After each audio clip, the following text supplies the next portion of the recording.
So another important application of eddy currents is electromagnetic damping. We have already discussed. Another important application is induction furnace. Now there are so many metals whose melting point is very very high. For example, suppose in metallurgy, in chemistry, we need to melt the metals. हमें liquid form में चाहिए, कुछ metals हमें vapors form में चाहिए, right? So how do we melt them? हम क्या करते हैं उसको melt करने के लिए? We give them heat energy. It could be LPG, it could be kerosene, it could be any other fuel with which you are giving the temperature and melting the metal. किसी भी metal को melt करने के लिए आप क्या करोगे? उसको heat up करोगे, right? So LPG and all these can give a temperature of maybe 200-300 degree Celsius. Suppose there is a metal जिसका टेम्परेचर क्या है 800 डिग्री सेल्सियस है, तो एलपीजी या केरोसिन से आप फ्लेम देने से उसको नहीं मेल्ट कर सकते, तो may be you will use oxy acetylene. Oxy acetylene हम यूज करते हैं ना, ये देखा होगा बहुत सारे प्लेस इलेक्ट्रोप्लेटिंग वगैरह के लिए. तो हम क्या फ्यूल यूज करेंगे? ऑक्सी एसिटिलिन यूज करेंगे और उससे फ्लेम देंगे, तो अभी हमें कितना मिलेगा? 800-900. अभी समझो हमें कोई मेटल मेल्ट करना है जिसका मेल्टिंग पॉइंट थाउजेंड्स की रेंज का है, तो how do we melt a metal? तो हम एक कंटेनर लेते हैं और कंटेनर में कोई भी क्या देंगे? यहाँ से सोर्स लेंगे, सोर्स ऑफ फ्यूल, कोई भी फ्यूल हो सकता है वो, ठीक है. यहाँ पे हमने मेटल के स्क्रैप पीसेस रख दिए. अभी हमें इसको स्क्रैप पीसेस को मेल्ट करना है, लिक्विड चाहिए. सोर्स, इस मेटल का टेम्परेचर है 2000 डिग्री सेल्सियस पे, क्या होगा? मेल्ट होगा, ठीक है.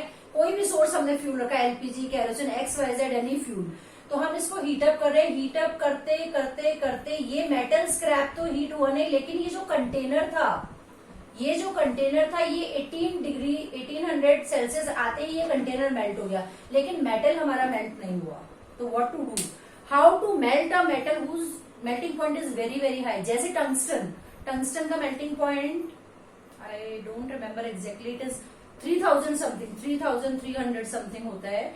तो टंगस्टन को कैसे मेल्ट करेंगे? अभी हमारे पास कोई भी कंटेनर जो हम ले रहे हैं वो पहले मेल्ट हो जाएगा और टंगस्टन मेल्ट होगा नहीं. So in all such cases where we need to melt the metal which are having very very high melting point, what to do, what application to be used, कि हमें metal liquid मिल जाए या vapour मिल जाए और हम fuel भी ना use करें, या हम कोई भी फ्यूल ऐसा नहीं है जो इतने हाई टेम्परेचर पे, मतलब it is very very difficult to generate a fuel, और अगर हम जनरेट भी करते तो फ्यूल का कंजप्शन बहुत ज्यादा हो जाएगा.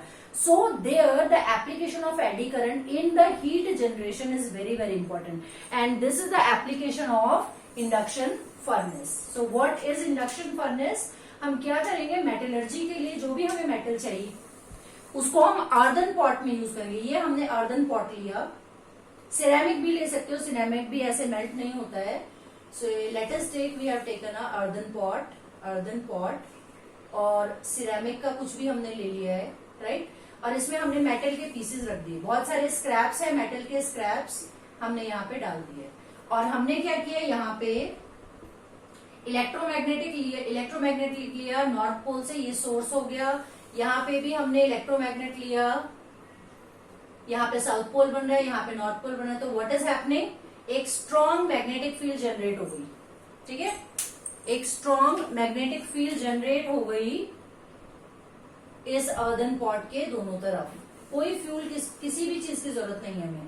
तो अर्दन पॉट में हमने क्या किया? मेटल के स्क्रैप पीसेस, जो भी मेटल हमें मेल्ट करने उसमें डाल दिया, और हमने यहाँ पे एक स्ट्रॉन्ग मैग्नेटिक फील्ड दे दिया. स्ट्रॉन्ग मैग्नेटिक फील्ड हमने एसी सोर्स से दिया, और एसी सोर्स में क्या होगा? जैसे हमने अभी भी पढ़ा, मैग्नेटिक फील्ड जैसे ही करंट पास होगा मैग्नेटिक फील्ड इस तरफ बनेगी, फिर चेंज हो जाएगी, फिर इस तरफ करंट फ्लो होगा, फिर इस तरफ करंट होगा, right. Every time the direction of magnetic field will change.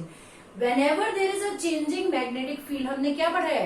Whenever there is a changing magnetic field, magnetic flux will also change. Magnetic flux change होने से क्या होगा? Induce current.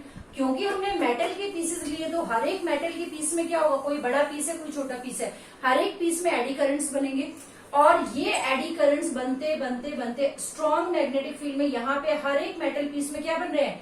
एडी करंट्स बन रहे हैं. एडी करंट्स ज्यादा बन रहे हैं, तो क्या हो रहा है?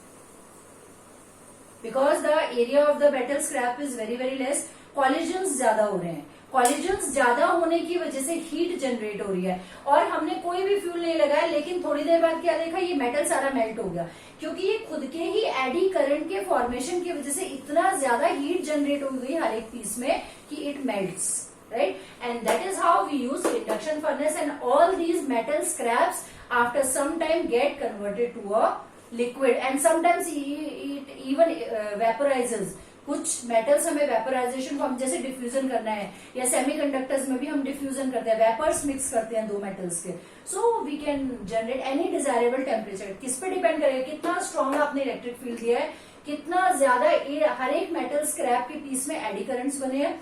जितना ज्यादा एडी करंट्स होंगे, I²R, जितना ज्यादा एडी करंट्स डेवलप होंगे उतना ही ज्यादा हीट जनरेट होगी, और जितनी हीट जनरेट होगी उतना ही जल्दी ये मेटल के स्क्रैप पीसेस अपने मेल्टिंग पॉइंट को रीच करेंगे, right? So that is the application of induction furnace. It works on the principle of eddy currents, right? Electromagnetic braking, electromagnetic braking में also what happens, you must have seen maglev trains and all, they are track पे touch नहीं होती, they are slightly above from the track. And जो wheels भी कैसे होते हैं, metal के बड़े बड़े प्लेट्स होते हैं, थिक प्लेट्स होते हैं मेटल के। सो जैसे ही हम ड्राइवर को ब्रेक अप्लाई करना है तो क्या करता है ड्राइवर, इसको और इसको ऑन कर देता है। इलेक्ट्रोमैग्नेट में करंट क्या कर देता है, ऑन।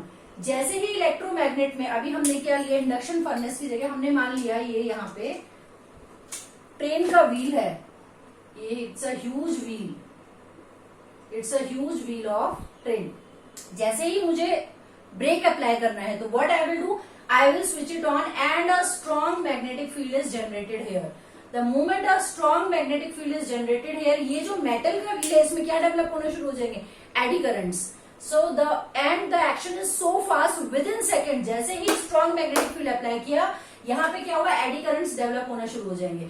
और ये क्योंकि मतलब इतना थिक होता है, एरिया भी होता है उस व्हील का, इतना स्ट्रॉन्ग एडी करंट्स डेवलप होता है कि विद इन माइक्रो सेकेंड, एक सेकेंड भी नहीं लगता, इमीडिएटली विद इन माइक्रो से। ऐसा नहीं, नॉर्मल ट्रेन क्या धीरे धीरे स्टॉपिंग डिस्टेंस होता है हर एक में, थोड़ी देर बाद जाके रुकी। The moment we apply a strong magnetic field, strong magnetic field apply करते ही ये जो मेटल का जो व्हील था इसमें इतने स्ट्रॉन्ग एडी करंट्स डेवलप होंगे, they will oppose the increase of the magnetic flux. ये चेंज इन मैग्नेटिक फ्लक्स की वजह से they will oppose the motion, and because the motion is opposed we are able to apply the electromagnetic, immediately brake लगता है electromagnetic braking में। so that is again important application of eddy currents। metal wheel के अंदर क्या develop होते हैं, strong eddy currents। why strong, because of very strong, हर एक wheel के साइड्स में इलेक्ट्रोमैग्नेट्स होते हैं, और इलेक्ट्रोमैग्नेट्स को नॉर्थ पोल और साउथ पोल बनाने के लिए हम उसमें करंट फ्लो कराते हैं। जैसे ही करंट फ्लो होगा, the motion of the wheel will stop due to the formation of eddy currents। so this is a very very useful application of eddy currents। next is induction motor। induction motor again, if you will take mechanics later, if you will take mechanics, you will study about induction motor। normal induction motor में क्या होता है, we have studied that in induction we have studied that whenever there are two poles of, ये north pole ले लिया, ये south pole ले लिया, और एक कॉइल हमने यहाँ पे हैंग कर दिया, तो whenever there is a strong magnetic field the coil will exhibit a torque. Coil में क्या आता है, टॉर्क आता है, हमने पढ़ा है deflecting torque is equal to restoring torque. So induction motor में how does it works, there are two coils, generally हमने क्या पढ़ा है, टू कॉइल्स के बारे में पढ़ा है। There are two coils that will generate the magnetic field in this direction, and there are two more coils that will generate the magnetic field in this direction. अभी ये दोनों कॉइल्स को north और साउथ बनाने के लिए we have to connect it with AC, ये वाला मैग्नेटिक फील्ड बनाने के लिए। और ये वाला मैग्नेटिक फील्ड बनाने के लिए भी हमें क्या करना पड़ता है, एसी से उसको कनेक्ट करना पड़ता है। जैसे ही कोई भी कंडक्टर, जैसे ही हम मैग्नेटिक फील्ड अप्लाई करते हैं तो हमने क्या पढ़ा है, whenever there is a coil in the magnetic field it will exhibit a torque, ऐसे मूव हो जाएगा, ऐसे मूव हो जाएगा।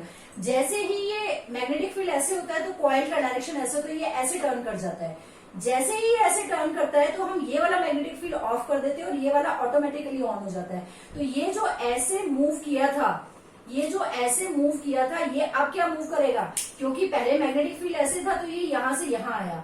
अब हमने direction of magnetic field change कर दिया, direction of magnetic field change करेंगे तो ये यहां से यहां मुड़ेगा। जैसे ही ये यहाँ मुड़ेगा ये वाला मैग्नेटिक फील्ड लगेगा, फिर ये ऐसे मुड़ेगा, फिर से ये लग जाएगा, फिर ये। तो इसी तरह से मोटर का जो इंडक्शन मोटर का जो रोटर होता है दैट कीप्स ऑन मूविंग।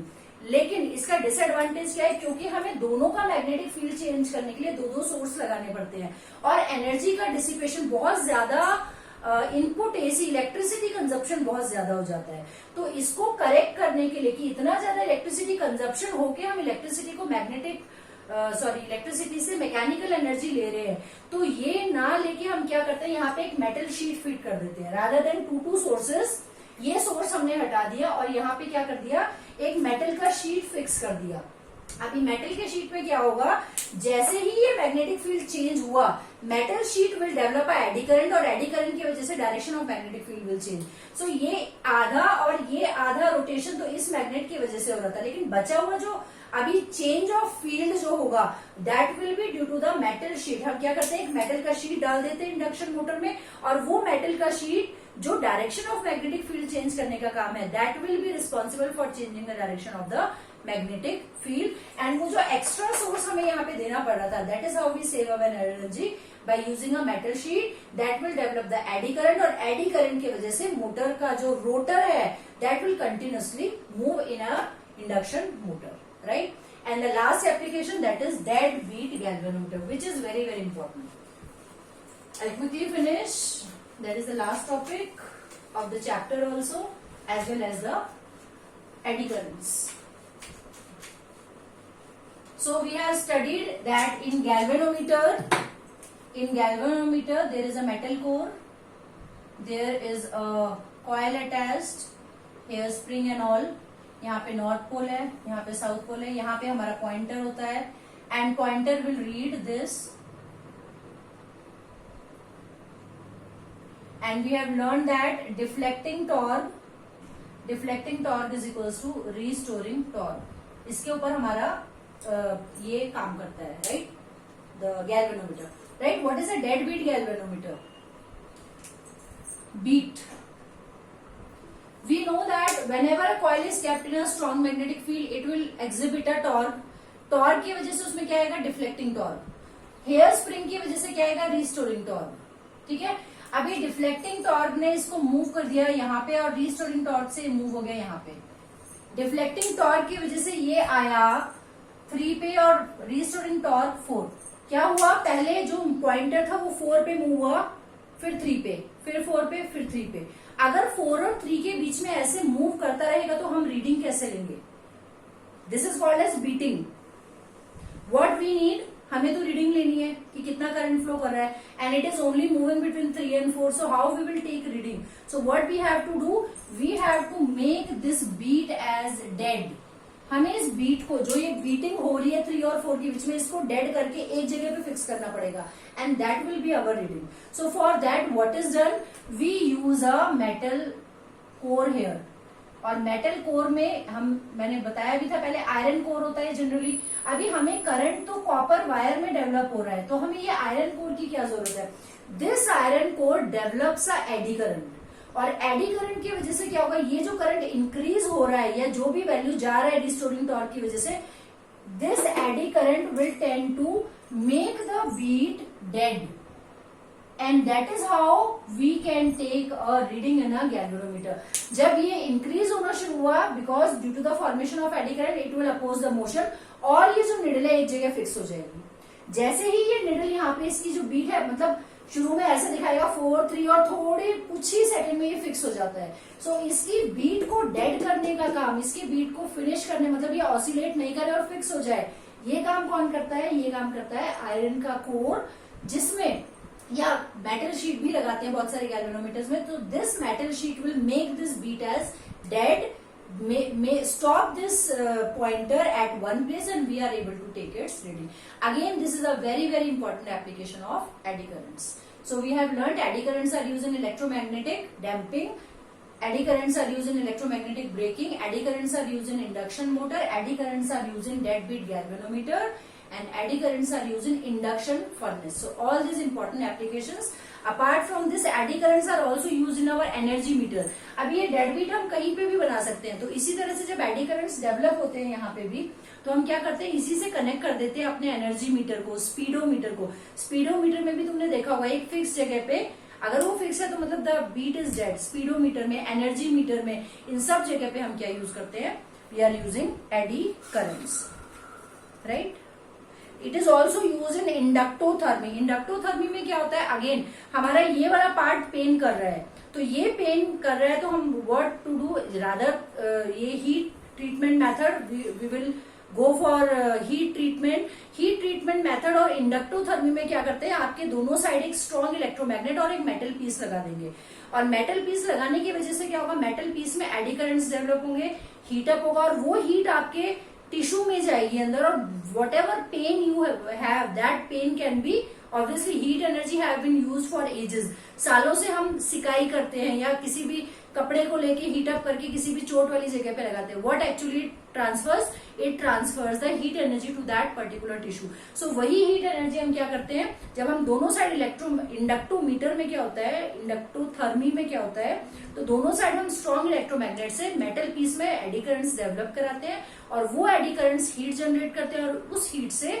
किसी भी पेशेंट को जिसको पेन है या कुछ भी प्रॉब्लम है, that can be cured. So all these are the important applications of eddy currents. I hope you understood.